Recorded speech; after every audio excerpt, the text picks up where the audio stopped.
Ada masih di kabar utama, pemirsa. DPR akhirnya mengesahkan RUU Cipta Kerja menjadi undang-undang. Dalam pengesahan ini, 2 fraksi menolak, 1 fraksi menerima dengan catatan, dan 6 fraksi menerima secara bulat.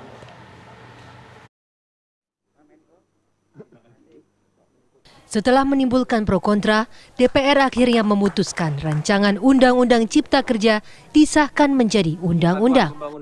Keputusan ini diambil setelah 6 fraksi menyatakan setuju dengan bulat, 1 fraksi menerima dengan catatan, serta 2 fraksi menolak RUU Cipta Kerja menjadi undang-undang.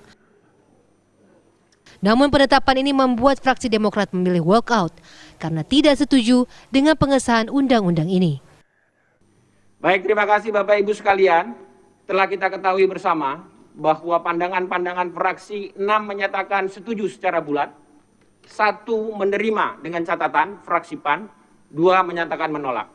Sehingga berdasarkan mekanisme tata tertib pasal 312 dan 313 mengacu kepada pasal 164 yang disampaikan tadi, maka pimpinan dapat mengambil berdasarkan pandangan-pandangan fraksi di dalam forum rapat paripurna. Cocok. Bisa disepakati? Sepakati, Pak. Baik, terima kasih Bapak Ibu yang kami hormati. Pak Ketua. Berkenaan dengan hal-hal yang telah kita sepakati Interupsi, di Pak dalam Ketua. rapat Pak paripurna Ketua, ini. interupsi. Sebentar, Pak Beni. Ini Pak. Saya tadi sudah berikan kepada fraksi Demokrat 4. Bukan, ini sebelum dilanjutkan Pak Ketua. Nanti Pak Beni, setelah Tolong pandangan, Pak Ketua, sebelum dilanjutkan kami dikasih kesempatan. saya sudah berikan kesempatan Pak Beni. Tolong Pak Ketua. Nanti Pak Beni, saya sudah beri kesempatan. Ketua tadi sudah ambil keputusan. Ya. Setelah itu nanti pemerintah. Kami ingin menyampaikan. Makanya nanti setelah pandangan dari pemerintah, saya berikan Tunggu kepada Pak Ketua. Sebelum pemerintah dikasih kesempatan. Saya mengatur kami posisi. dulu. Tidak, Kami lanjut. dulu. Kami persilakan Kami kepada dulu. pemerintah. Tolong Pak Ketua, Pak Beni, baca pasal ini. Woi, baca ini. saya baca. Pak Baca Beni ini. pakai yang lama itu. Pak Ketua, ada ini tatip ini. Pak Beni, saya minta Anda nanti bisa dikeluarkan dari ruang paripurna. Ketua. Kalau Anda tidak mengikuti aturan Ketua mekanisme. juga. Dengar dong. Dengarkan ini. Saya minta interupsi Anda nanti setelah. Saya interupsi. Tidak, saya ngatur di dalam rapat. Tolong saya diinterupsi. Baik, Bapak Ibu sekalian. Tolong, Pak Ketua. Pak Ketua. Interupsi akan kita terima setelah pandangan dari pemerintah. Pak Ketua, sebelum pemerintah yang sangat saya banggakan dan hormati, tolong kami dikasih kesempatan. Saya sudah 1 menit. Tidak, 1 menit. Saya ngatur dalam kesempatan 1 menit. Tidak. 1 Kami menit. persilakan kepada pemerintah untuk menyampaikan pandangan. Nanti setelah pemerintah baru. Kalau demikian maka kami fraksi Demokrat menyatakan walk out dan tidak bertanggung jawab.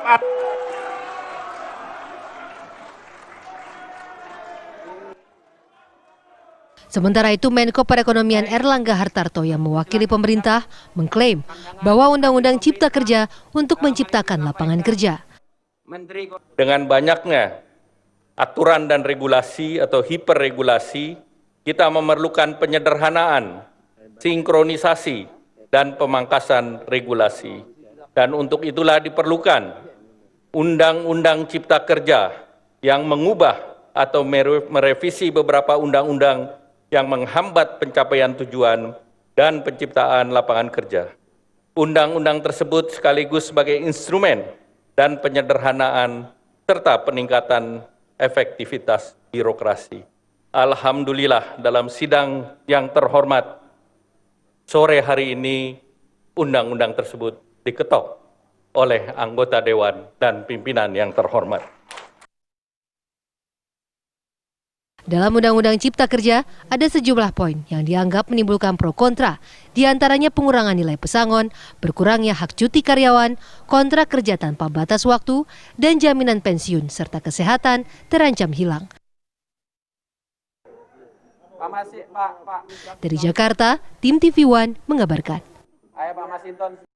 Setelah melalui proses panjang dengan berbagai pro kontra antara pemerintah, pengusaha, dan para buruh, akhirnya draft RUU Omnibus Law Cipta Kerja atau disingkat Ciptaker, bukan Cilaka ya, sudah diserahkan ke DPR untuk pembahasan lebih lanjut. Nah, Presiden Joko Widodo menargetkan bahwa pembahasan ini bisa selesai dalam waktu secepat-cepatnya kalau bisa kurang dari 100 hari kerja. Pemerintah dan DPR pun berjanji bahwa seluruh pihak termasuk masyarakat umum akan dilibatkan selama pembahasan ini. Nah, sebelum kita memberi kritikan ataupun saran, tentu kita harus paham dulu ya seperti apa sih isi dari draft tersebut. Untuk itu kita akan bahas sama-sama saat ini, kita akan kupas RUU Ciptaker. Yang pertama, dalam draft tersebut ada hal yang menarik yang diinginkan para pekerja, tentu saja bonus ya. Nah, ini dijelaskan bahwa akan ada bonus sampai 5 kali gaji. Tapi jangan seneng dulu karena ada syarat-syaratnya dan jumlahnya juga akan berbeda-beda ternyata tergantung masa kerjanya. Kita lihat dari yang kalau bekerjanya kurang dari 3 tahun ini akan mendapatkan 1 kali gaji kerja. Kemudian kalau bisa sampai lebih dari 3 tahun atau lebih dari 3 tahun, 3 tahun atau lebih, maka itu akan mendapatkan 2 kali gaji untuk bonusnya. Kemudian kalau bisa lagi sampai 5 tahun atau sudah lebih, itu bisa sampai 3 kali gaji. Nah, untuk yang lebih lama dari 9 tahun atau lebih, maka baru bisa mendapatkan 4 kali gaji. Sementara untuk 5 kali gajinya baru bisa Anda dapatkan kalau Anda sudah bekerja hingga 12 tahun atau lebih. Jadi ternyata bisa dibilang harus cukup lama dulu nih kita mengabdi ke suatu perusahaan untuk bisa memperoleh 5 kali gaji. Mungkin ini baru tepat ya.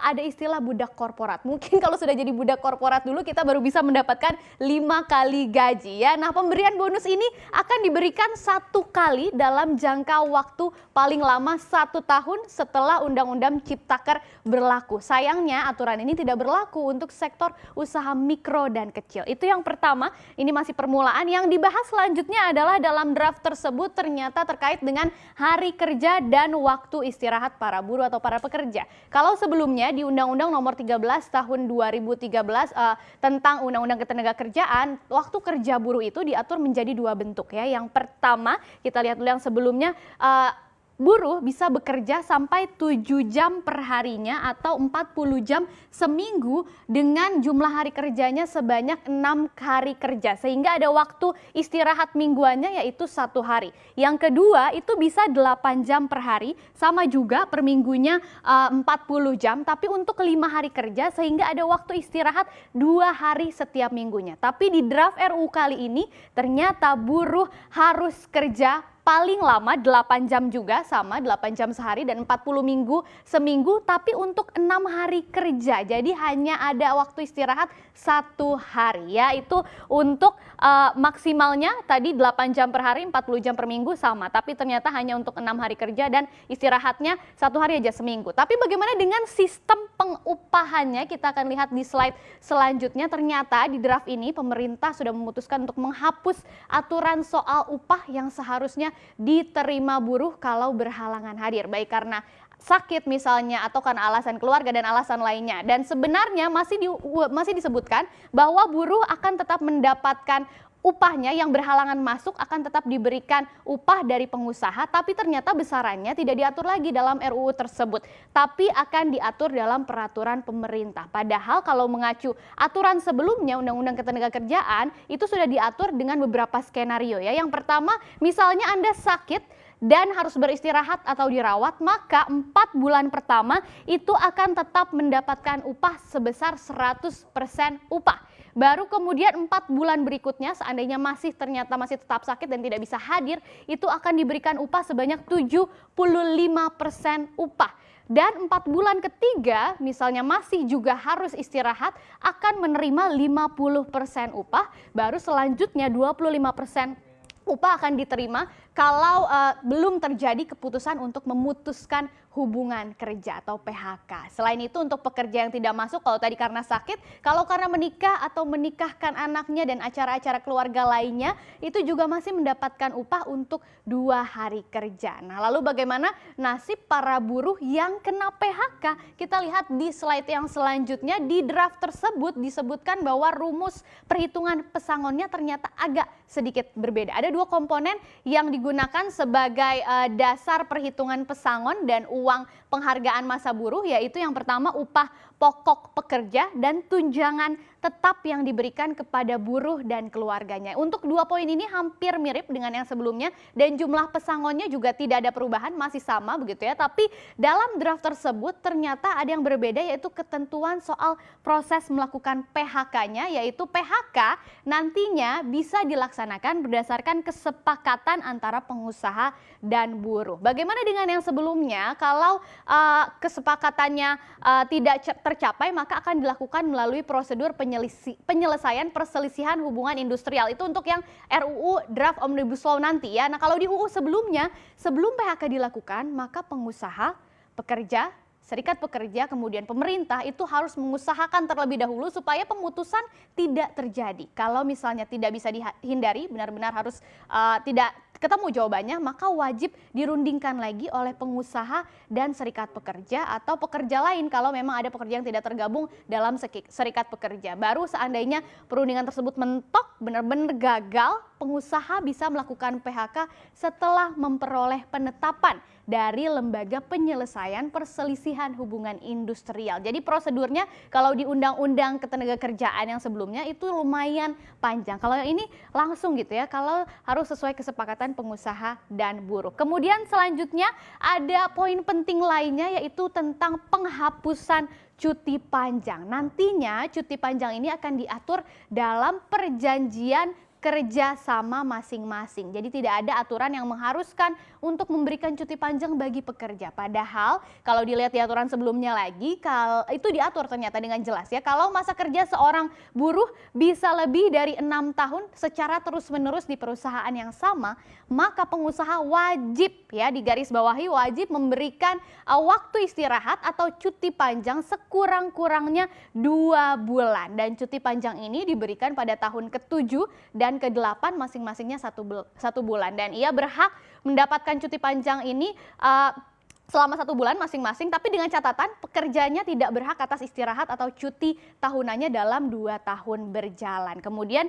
ketentuan ini akan kembali berlaku lagi setiap kelipatan 6 tahun, jadi kelipatan 12 tahun dan lain sebagainya, seterusnya begitu ya. Jadi ini beberapa poin yang ada dalam RUU Ciptaker, tapi kita akan pantau sama-sama benar-benar detailnya seperti apa nanti akan dibahas dalam DPR, dan tentu saja ini masih mengandung polemik karena para buruh juga begitu sudah diserahkan ke DPR masih menyatakan bahwa tidak setuju dengan isi dari RUU Ciptaker ini karena dianggap terlalu membuat sengsara para buruh.